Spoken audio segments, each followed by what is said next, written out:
أتى رمضان للأكوان بشرى، فطوبى إن صبرنا اليوم أجرا. فهيا ننفض الأحزان هيا، ونبدي رغم هذا الكرب بشرى. الحمد لله رب العالمين، وبه نستعين، ونصلي ونسلم على المبعوث رحمة للعالمين. أيها الأحبة في الله، إن نعم الله عز وجل علينا عظيمة. قال ربنا: وإن تعدوا نعمة الله لا تحصوها إن الإنسان لظلوم كفار.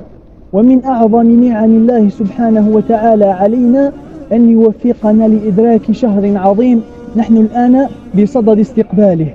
هذا الشهر كان سلفنا الصالح رضوان الله تعالى عليهم يدعون الله قبله ب6 أشهر أن يبلغهم إياه، يقولون: اللهم بلغنا رمضان قبله ب6 أشهر.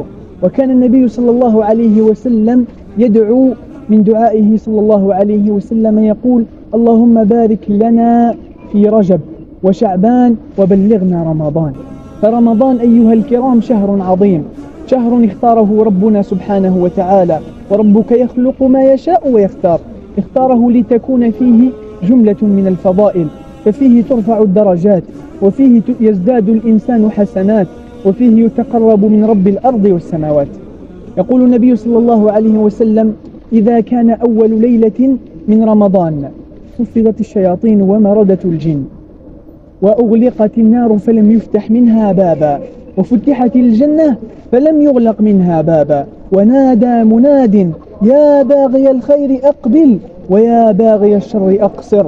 وإن لله في كل ليلة من ليالي رمضان عتقاء من النار.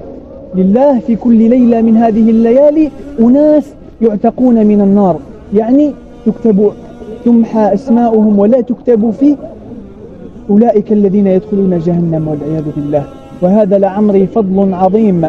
ويقول النبي صلى الله عليه وسلم في الحديث الآخر: إن لربكم عز وجل في أيام دهركم لنفحات فتجلوا لنفحات ربكم. ومن أعظم النفحات نفحات رمضان. فكيف يتجلى لهذه النفحات؟ يستقبل رمضان أيها الأحبة أولا بالتوبة إلى ربنا سبحانه وتعالى، فالتوبة تجب ما كان قبلها، يمحى ما كان قبلها من السيئات.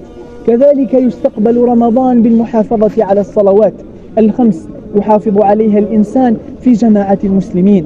النبي صلى الله عليه وسلم قال: من حافظ عليها كانت له نورا وبرهانا يوم القيامة، ومن لم يحافظ عليها لم تكن له نورا ولا برهانا يوم القيامة.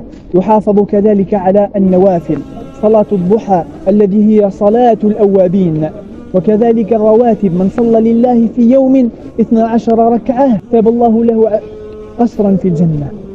كذلك القرآن، من قرأ حرفا من كتاب الله كتب الله له به حسنة، والحسنة ب10 أمثالها.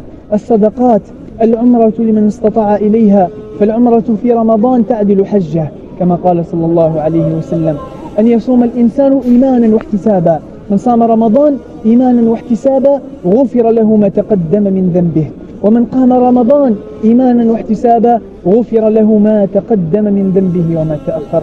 أسأل الله أن ينفعنا بما سمعنا، وأن يبارك لنا في رمضان، وأن يوفقنا لحسن العمل فيه، إنه ولي ذلك والقادر عليه. والسلام عليكم ورحمة الله تعالى وبركاته.